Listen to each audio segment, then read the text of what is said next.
नमस्कार दोस्तों, एक बार फिर से स्वागत है आपका आपके अपने YouTube चैनल विकास फिजिकल एजुकेशन स्टडी पर। और मैं आपका साथी विकास लगातार खेल व शिक्षा की जानकारी के लिए बना हुआ हूँ आपके साथ। तो दोस्तों भाई 2020 जाने वाला है और 2021 आने वाला है। हमारे कुछ मेन स्टूडेंट हैं उनके लिए ही बताता हूँ भाई, जो और बाकी सभी स्टूडेंटों के लिए अग्रिम शुभकामनाएँ। हमारे छोटे भाई हैं भाई अमित अंतिल, जो आप कि जो हम ये वीडियो बनाते हैं इनमें भी उनका सहयोग रहता भाई। सुजीत मौर्य, सुमित मान हैं, अर्ध्यांश मीणा है, पुष्पेंद्र देशवाल हैं, Ugrasen Kadwas Rai, P sports fitness, Satish Kumar, Viresh Gangwar, Vinod Kushwaha, Kripa Shankar Maurya, Sujit Lathar, Sanjay, गौरव पारासर, विजय रत्न, आशीष कुमार, राजेश डोगरा, करण दिया, विके जाट, अजय बसोदी, सुबोध गुज्जर, विक्की लोहान, भूपेंद्र, यश दहिया, महेंद्र यादव, राकेश तनवर और निशांत सांगवान, अनुज सरवाड़ा, प्रेमचंद, ऋतिक साहू, राकेश कुमार, यशवंश, ये सभी भाई। हमारी छोटी बहन कविता सिरसा से, हमारी दूसरी छोटी बहन कविता सोनीपत से, अंजलि मलिक स्वीटी बॉक्सर उन्हीं के ग्रुप से दूसरी अंजलि, इनका आल ग्रुप को भाई निशी, सोनम यादव, अंकिता सिंह, विपुल रानी, विदा सीमा, ममता वर्मा, सुनीता पानू, दया रोतेला, शिल्पा देवी, निकिता मलिक, उषा दलाल, सोनिया बाटन, प्रियंका पटेल, अंजना धारा, पूनम, रेणुका गौतम, पिंकी रानी, देवेंद्र कौर, ये सभी को और जो बाकी मेरे और भी जिनके नाम रह गए सभी को अग्रिम शुभकामनाएं नए साल की। भाई थोड़ा सा आपका टाइम बर्बाद किया, माफ़ी चाहूँगा। चलिए दोस्तों शुरू करते हैं आज का टॉपिक। WHO के प्रथम महानिदेशक DG कैनेडियाई चिकित्सक ब्रूक सिसोम थे, जिन्होंने सेवा की। ये क्वेश्चन है भाई, दिमाग लगाने का क्वेश्चन है। WHO की स्थापना कब हुई भाई? 7 अप्रैल 1948 को। तो उसी से अंदाज़ा लगा लीजिए कोई भी ऑप्शन में कहाँ से शुरुआत है। तो आप इसका थोड़ा सा दिमाग लगाने का ये क्वेश्चन था। 7 अप्रैल 1948 को हुई, तो 1948 से 1953 तक प्रथम महानिदेशक ब्रूक सिसोम इसके रहे। ये इसका राइट आंसर होगा। 7 अप्रैल 1948 को WHO की स्थापना हुई और इसका मुख्यालय कहाँ है? जिनेवा में। आपको ये याद रखना। आगे चलते हैं दोस्तों। विटामिन के की कमी से क्या होता है? विटामिन के का जो रासायनिक नाम है वो है भाई फाइनोक्विनोन। और इसकी कमी से क्या होता है? पाचन में समस्या, रक्त संचरण में समस्या, कैल्शियम उपापचय में समस्या, उक्त तीनों। ये आसान क्वेश्चन है भाई। विटामिन के का रासायनिक नाम है फाइनोक्विनोन और ये वसा में घुलनशील विटामिन है, विटामिन के। तो इसका राइट आंसर होगा भाई रक्त संचरण में समस्या। रक्त का थक्का न जमना इसकी कमी से होता है। रक्त का थक्का न जमना, प्लेटलेट्स और विटामिन के की कमी से। आपको ये याद रखना। और ये विटामिन के का रासायनिक नाम है फाइनोक्विनोन और ये वसा में विलय विटामिन है। आगे चलते हैं दोस्तों। शारीरिक शिक्षा की शुरुआत किसने की? फादर ऑफ फिजिकल एजुकेशन, बहुत बार बता चुका हूँ भाई। Father of physical education Frederick George, Frederick John, George David, none of these. तो इसका जो राइट आंसर है सभी को मालूम होगा भाई फ्रेडरिक जॉन। और जिम्नास्टिक के पितामह भी फ्रेडरिक जॉन ही हैं, गट्समर्ज नहीं भाई, गलत होगा।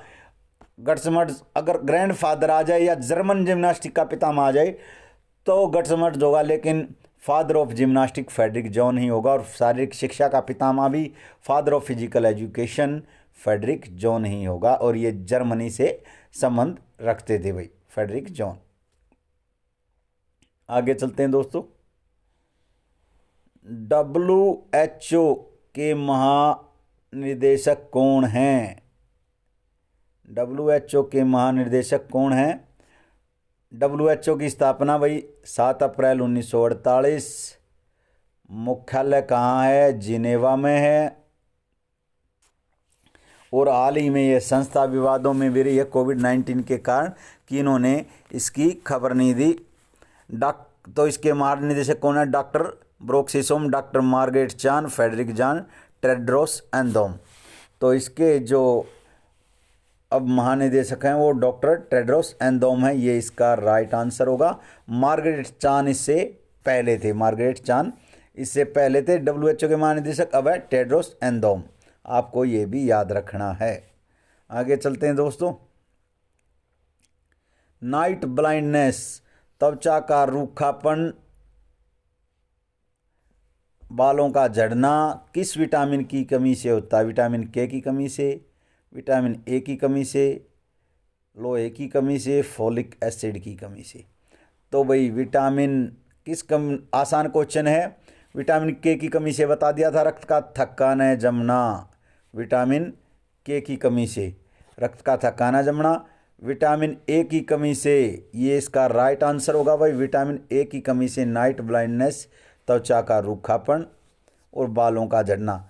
लेकिन भाई और बता देता हूँ, विटामिन B6, B3 और B12 की कमी से भी बालों का सफ़ेद होना और झड़ना हो सकता है आपको ये। और त्वचा के रोग भी विटामिन बी की कमी से भी होते हैं। लेकिन त्वचा का रूखापन, रूखा और फटा होना और बालों का झड़ना विटामिन ए की कमी से होता है भाई। नाइट ब्लाइंडनेस भी विटामिन ए की कमी से। लोहे की कमी से क्या होगा? एनीमिया। और फोलिक एसिड की कमी से भी एनीमिया होगा। आपको ये याद रखना है भाई। नाइट ब्लाइंडनेस बहुत आसान क्वेश्चन है, बहुत बार आया है। विटामिन ए की कमी से ये होता है। आगे चलते हैं दोस्तों। अगला क्वेश्चन है विटामिन B1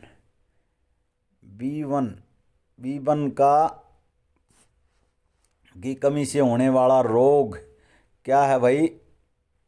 विटामिन बी की कमी से होने वाला रोग कौन सा है? Vitamin B vitamin B complex का हिस्सा ही है। किसमें घुलनशील है भाई? पानी में, जल में घुलनशील विटामिन है। विटामिन बी का रासायनिक, वही बन का रासायनिक नाम है थायमीन। थायमीन की कमी से क्या होगा भाई? सकरवी, पेलेग्रा, बेरीबेरी, जेनेवाइटिस। तो इसकी कमी से इसका राइट आंसर है बेरीबेरी होगा। विटामिन B1 की कमी से थायमीन इसका रासायनिक नाम है। पेलेग्रा होगा विटामिन B3 की, भाई B3 की कमी से नियासिन। विटामिन सकरवी होगा विटामिन सी की कमी से, इसका जो विटामिन सी की कमी से होगा जो सकरवी नामक रोग होगा। और विटामिन B3 की कमी से पेलेग्रा होगा। आपको ये याद रखना है। आगे चलते हैं दोस्तों। नियमित रूप से विरेचक, दस्त लगाने वाली दवा का प्रयोग करने से किसकी कमी होती है भाई? पुरागेटिव्स, इंग्लिश में आपको याद रखना पुरागेटिव्स, और हिंदी में विरेचक यानी कि दस्त लगाने वाली दवा का प्रयोग करने से शरीर में किसकी कमी होती है? लोहे की, पोटाशियम की, आयोडीन की, क्रोमियम की। तो इसका जो राइट आंसर है वो है पोटाशियम। पोटाशियम की कमी से अगर लगातार दस्त होंगे तो पोटाशियम की कमी हो जाएगी, हमारी मांसपेशियां कमज़ोर पड़ जाएंगी। आपको ये याद रखना है। आगे चलते हैं दोस्तों। संक्रामक रोगों में शामिल है। संक्रामक रोग क्या होते हैं भाई? संक्रामक रोग वे रोग होते हैं जो एक व्यक्ति से दूसरे व्यक्ति में फैलते हैं, हवा के, पानी के, अन्य खाद्य पदार्थों के माध्यम से, और भाई प्रोटोजोआ, वायरस, बैक्टीरिया और फफूंद के जरिए जो एक दूसरे में फैलते हैं वो डिजीज संक्रामक रोग कहलाती हैं। अल्पपोषण नहीं होगा भाई, अल्पपोषण तो होगा आपके डाइट कम लेने से।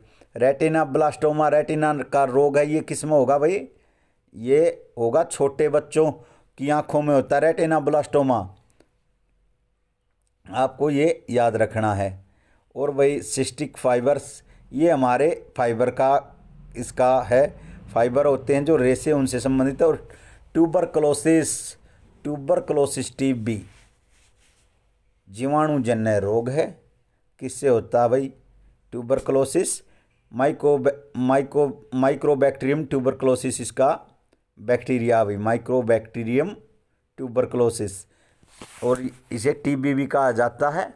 इसके जीवाणु की खोज, माइक्रोबैक्टीरियम की खोज रॉबर्ट कोच ने की थी। और यह एक संक्रामक रोग है। TB ये दो प्रकार का होता है, फुफ्फुसीय और अफुफ्फुसीय। आपको ये भी याद रखना है। आगे चलते हैं दोस्तों। वेरिएला या वेरियोला वायरस किसके कारक के रूप में जाना जाता है? मलेरिया, मलेरिया का क्या है भाई, मलेरिया किससे होता है, प्रोटोजोआ से। क्या है इसका प्रोटोजोआ, प्लाज्मोडियम। प्लाज्मोडियम मलेरिया का है, क्या है भाई, प्लाज्मोडियम। और इसका वाहक है मादा एनाफिलीज मच्छर। खसरे का वायरस है मोरी बिल्ली रूबेला। मोरी बिल्ली रूबेला जो कौन से वायरस की कैटेगरी का डीपली जाएंगे तो टोगा वायरस। टोगा वायरस के अंतर्गत ही आता है मोरी बिल्ली रूबेला, खसरे का वायरस है। और भाई चेचक का है वेरिसेला। वेरिसेला चेचक का ये वायरस जन्य रोग है, वेरिसेला ये। और भाई वेरियोला वायरस की कमी से क्या होता है, छोटी माता, स्मॉल पॉक्स। ये इसका राइट आंसर है। मलेरिया किसकी कमी से होता है भाई, प्लाज्मोडियम। ना किसके कारण होता है भाई, एनाफिलीज मादा मच्छर के काटने से। और जिसका जो प्रोटोजोआ वो क्या है, प्लाज्मोडियम। आपको ये जवाब देना कि भी मलेरिया का जो प्रोटोजोआ है प्लाज्मोडियम वो कितने टाइप का होता है, ये आपको वीडियो में कमेंट करके बताना है भाई। प्लाज्मोडियम कितने प्रकार का होता है इसका प्रोटोजोआ जो। खसरे का मोरी बिल्ली रूबेला और टोगा वायरस के डीपली स्टडी में जाते हैं तो टोगा वायरस के अंतर्गत ये आता है। छोटी माता किसके कारण होती है वायरस के, वेरिएला, इसका ये राइट आंसर है। और चेचक का वेरिसेला, स्मॉल पॉक्स का वेरियोला और चिकन पॉक्स का वेरिसेला, आपको ये याद रखना है। आगे चलते हैं दोस्तों। हैजा कोलेरा मानव के किस अंग को प्रभावित करता है, वाइबीरियो कैलोरीज का बैक्टीरिया है का वाइबीरियो कैलोरी इसका बैक्टीरिया है। इसकी भी खोज रॉबर्ट कोच ने ही की थी भाई। इसकी खोज किसने की थी, रॉबर्ट कोच ने। इससे क्या प्रभावित होगा, छोटी आंत, बड़ी आंत, यकृत, अमाशय। अमाशय क्या है भाई, स्टमक में क्या होता है, HCl। और यह भोजन को गलाने में, पचाने में सहायता करता है। और इसके ऊपर म्यूकस होता है इसकी दीवारों पर ताकि वे जले नहीं। अम्लों का राजा है हाइड्रोक्लोरिक अम्ल। लीवर, इससे क्या, इसमें क्या, यह शरीर की सबसे बड़ी ग्रंथि है। पित्त का निर्माण, पित्त की थैली इसमें होती है, इसमें पित्त का निर्माण होता है। बड़ी आंत, यह जो हमारे वेस्टेज है उनको बाहर निकालने का कार्य करता है। और छोटी आंत भोजन का अवशोषण करती है भाई। तो इससे हैजा से मुख्यतः क्या प्रभावित होगा, छोटी आंत, स्मॉल पॉक्स। इससे लीवर भी प्रभावित होगा, लेकिन वही सबसे ज़्यादा क्या प्रभावित होगा, छोटी आंत है। जैसे लीवर भी प्रभावित होगा, ये नहीं कहते कि लीवर नहीं होगा, लेकिन छोटी आंत सबसे ज़्यादा इससे प्रभावित होगी है। जैसे आगे चलते हैं दोस्तों।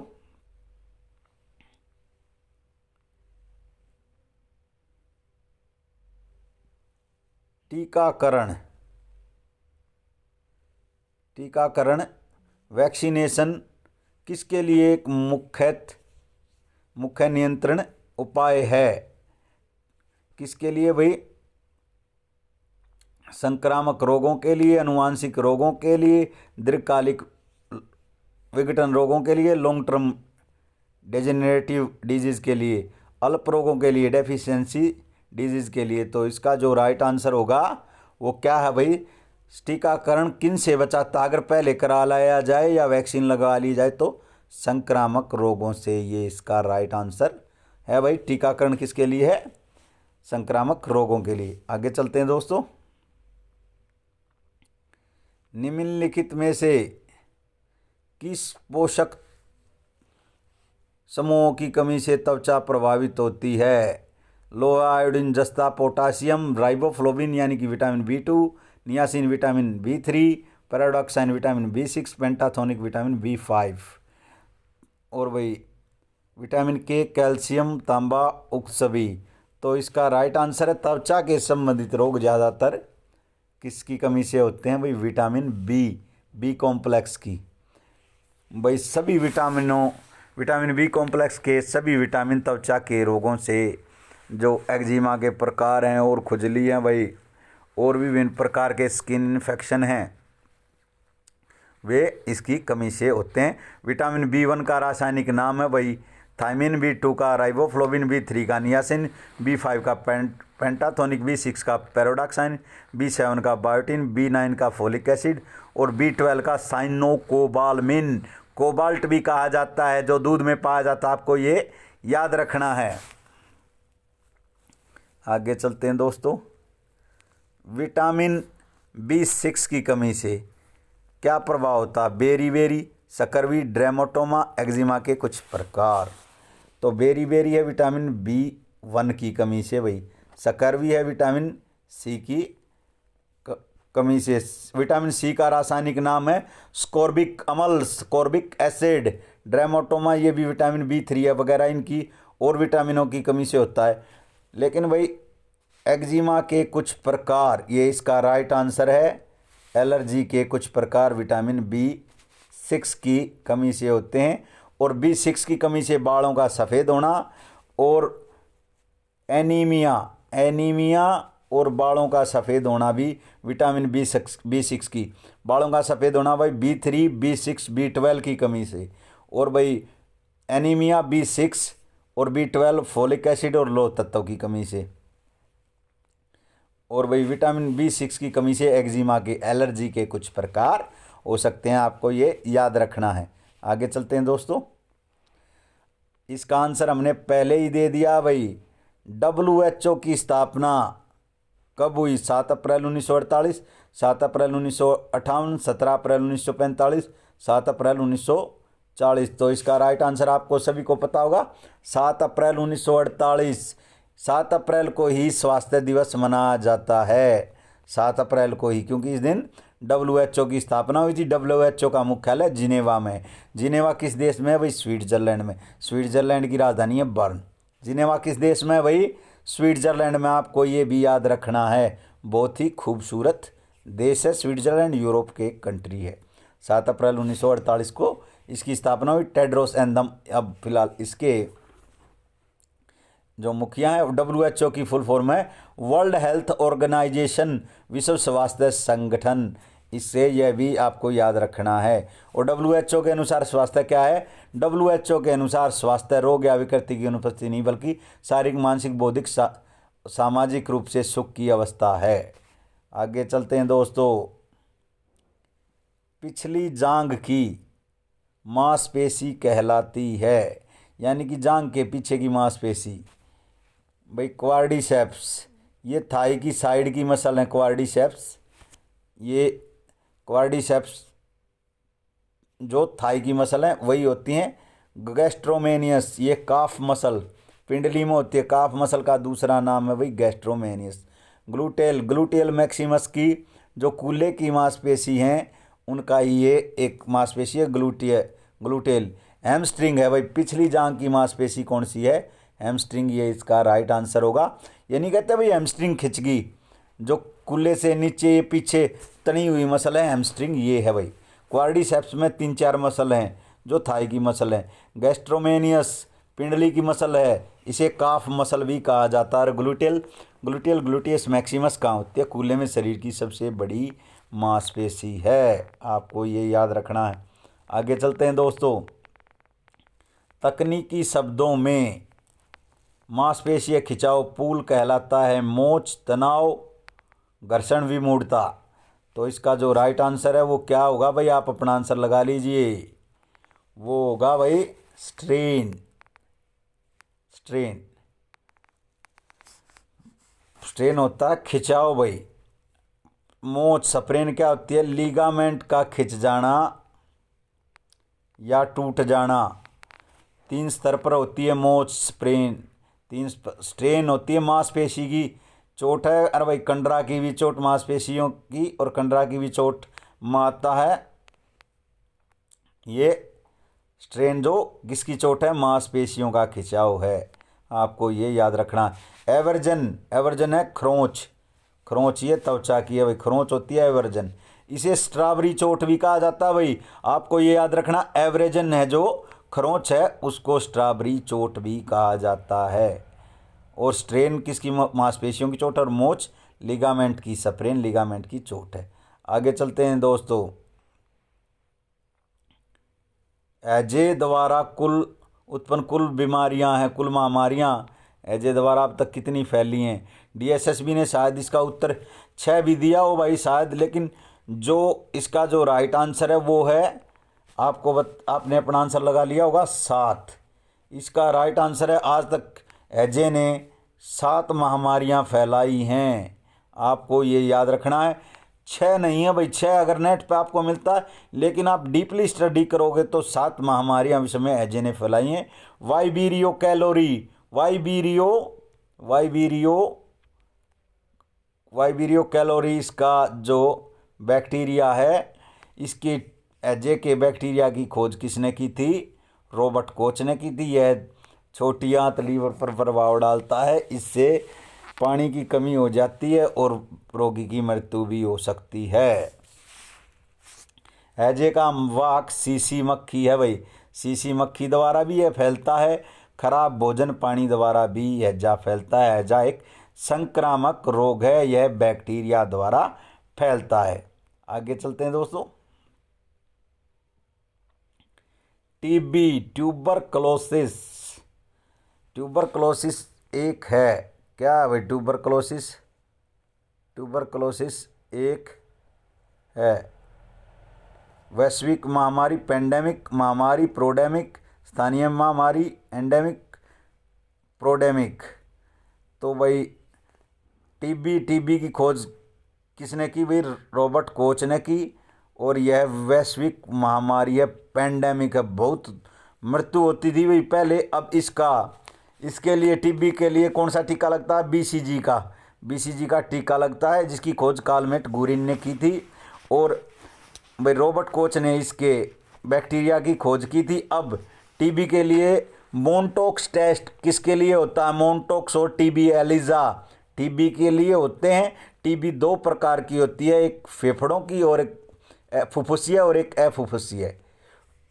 टीबी का जो बैक्टीरिया ज़्यादातर फेफड़ों पर ही अटैक करता है। मलगमाना, पीला खून, खांसी के साथ खून आना, हल्का बुखार रहना, ये इसके लक्षण है। और डॉट्स केंद्रों पर इसका इलाज संभव है। आगे चलते हैं दोस्तों।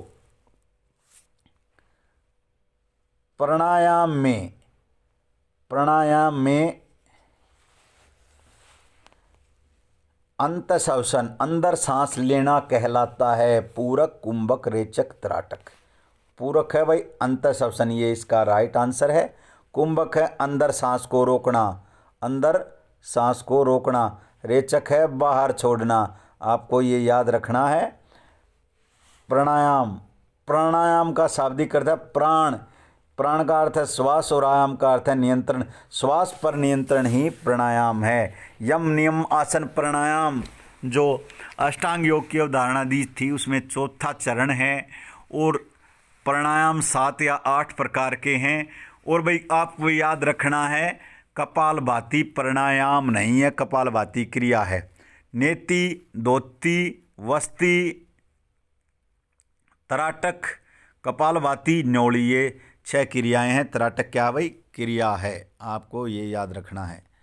आगे चलते हैं दोस्तों। खसरा कौन से वायरस से फैलता है? पैरा वायरस से, मिक्सो वायरस से, टोगा वायरस से, डीएनए वायरस से। तो भाई खसरे का जो वायरस है वो है भाई मोरी बिल्ली रूबेला खसरे का वायरस है। जो कौन से एक वायरस का प्रकार है? तो इसका राइट आंसर है भाई टोगा वायरस का। मिक्सो वायरस जुखाम का है भाई। और पैरा वायरस भी जुखाम से संबंधित जो डिजीज हैं। और जो ये कोविड है, ये भी पैरा वायरस के अंतर्गत ही आने वाली डिजीज में है। ये पैरा वायरस कैटेगरी होती है भाई इन वायरसेस की। जो मोरीबिल्ली रूबेला वो किसके अंतर्गत आता है? वो आता है टोगा वायरस के। खसरा एक वायरस जन्य रोग है, इसमें त्वचा पर लाल दाने हो जाते हैं। तो दोस्तों आज का यह हमारा वीडियो यहीं समाप्त होता है। और भाई आशा करता हूँ आपको यह वीडियो पसंद आई होगी। और नए साल की मेरे से जुड़े सभी व्यूवर्स को मैंने नाम ले दिए, और बाकी भी जितने मेरे स्टूडेंट हैं सभी को नव वर्ष की हार्दिक शुभकामनाएं। आप अपने जीवन में इतनी मेहनत कर दें कि आपकी जो मंजिल है वो अपने आप उस पर पहुंचने के काबिलों के परमात्मा ही खुद खुद ही को कर बुलंद इतना कि खुदा बंदे से खुद पूछे बता तेरी रजा क्या है। हमारे रहबरे आज़म दीनबंधु छोटू राम की ये पंक्तियाँ आप अपने जीवन में अमल में लाएं, आप ज़रूर सफल होंगे। आप एक योद्धा हो, आप अपने जीवन में कुछ भी बदल सकते हैं। आप कारोली टकाकस की कहानी पढ़िए, ऐसे ऐसे लोग हुए हैं जिन्होंने कभी भी हार नहीं मानी है, और जो आप खेल से जुड़े हैं, और एक खिलाड़ी कभी हार नहीं मानता। आप लगातार बने रहिए हमारे साथ। जय हिंद, जय भारत, जय जवान, जय किसान, और नव वर्ष की दोबारा अग्रिम शुभकामनाएं। जय हिंद।